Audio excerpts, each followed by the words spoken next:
Друзья, всем привет! Спасибо, что вы смотрите это видео. В нем я расскажу вам о том, как я делаю свои прогнозы, а также сможем с вами сделать онлайн-прогноз на предстоящий футбольный уикенд. Для прогнозирования я использую астрологию и астрологические феномены. Помогает мне в этом астрологическая программа Vega Matrix, в которой я строю графики, прогнозы на предстоящую игру. Почему я использую астрологию? Здесь мне понравилось, что я могу анализировать команды, тренера, сам клуб. То есть делать прогноз по 3 факторам, которые сходятся там в одной точке и дают благоприятный результат. Предлагаю уже, ну что, поехали. В данном разборе примечательно то, что обе команды, и Манчестер Юнайтед, и Ливерпуль, по астрологическим феноменам выглядят достаточно одинаково, да. Но если мы будем смотреть на тренеров, то как раз по ним и вся разгадка, потому что Жозе Мауриньо и Юрген Клопп в данный момент, у Жозе Мауриньо были более успешные аспекты, которые говорили как раз о победе именно Манчестер Юнайтед. Что, в принципе, по прогнозу и оправдалось.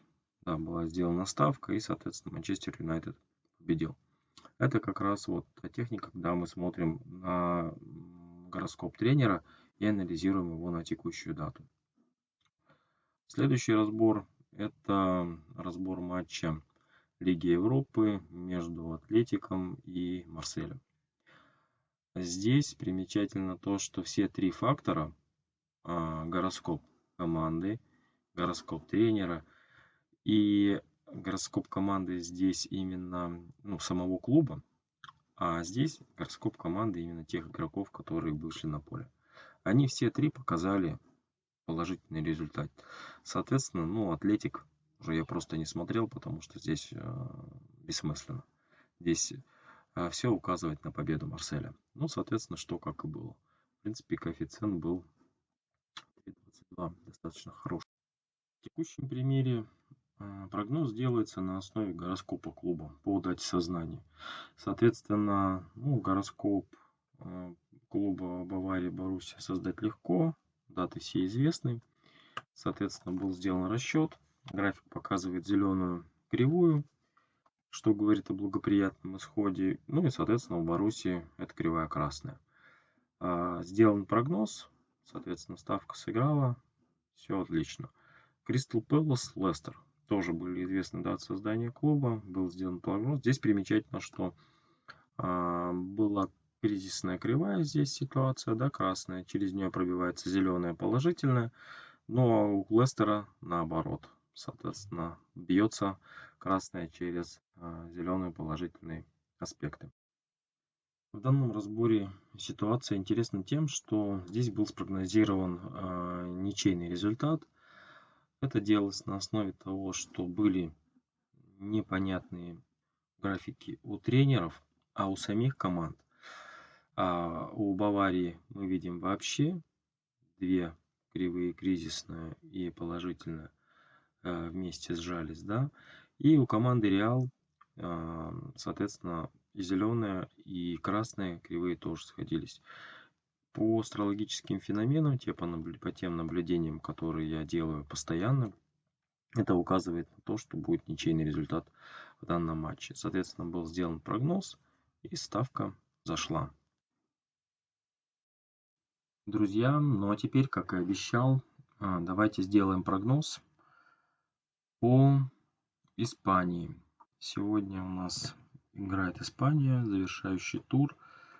И давайте посмотрим Сельту Бетис. Составы уже тоже опубликованы. Соответственно, можно работать. Я вам напоминаю, что решение о ставке вы принимаете самостоятельно и рискуете своими собственными деньгами, когда делаете эту ставку.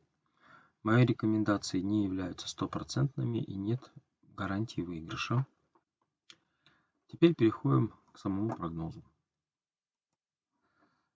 Команды у меня уже Здесь все готовы, и Сельта, и Бетис. Соответственно, проходим к переносу в контейнер команды.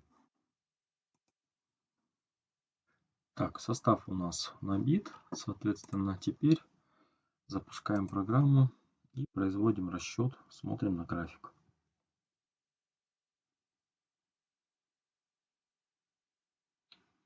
График у нас у Сельты получается на этот период как раз на стыке положительный. То есть мы видим, что зеленая пробивает красную. Запоминаем это значение. Отлично.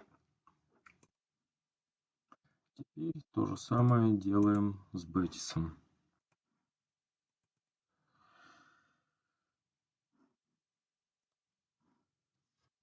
График команды Бетис мы сейчас получим при расчете.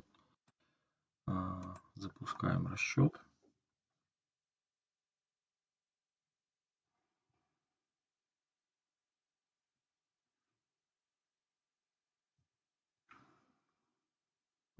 Здесь получается достаточно положительная динамика. Смотрим на результат, копируем его.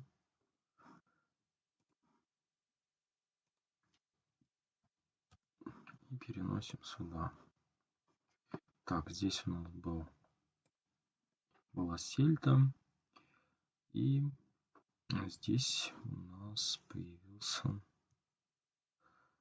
Бетис. У Бетиса достаточно положительный график.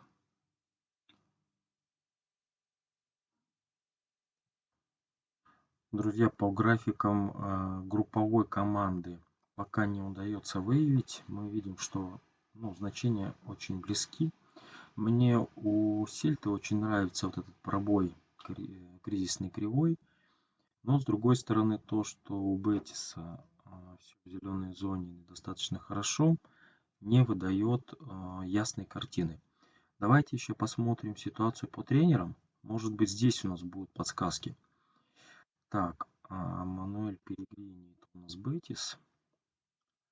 Здесь 22 число.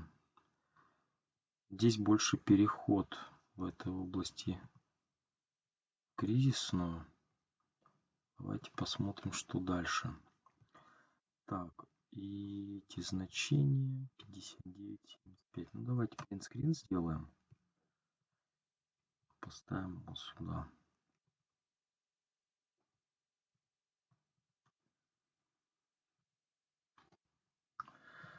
Так, и теперь Сельта. Здесь у нас Калдет. Ну, здесь в целом благоприятно, хоть и нисходящий, но благоприятный момент. Так, здесь у нас область, это получается зеленая. Так, давайте тоже сделаем принтскрин. И наш файлик его поставим. Так, что мы видим? То есть у нас есть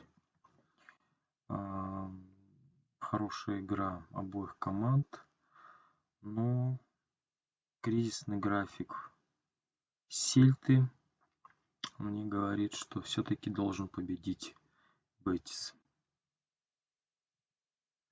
Друзья, не забывайте подписываться на мой канал, ставьте лайки, ждите новых выпусков. Пишите ваши комментарии, если есть какие-то вопросы, буду рад ответить. Всем пока!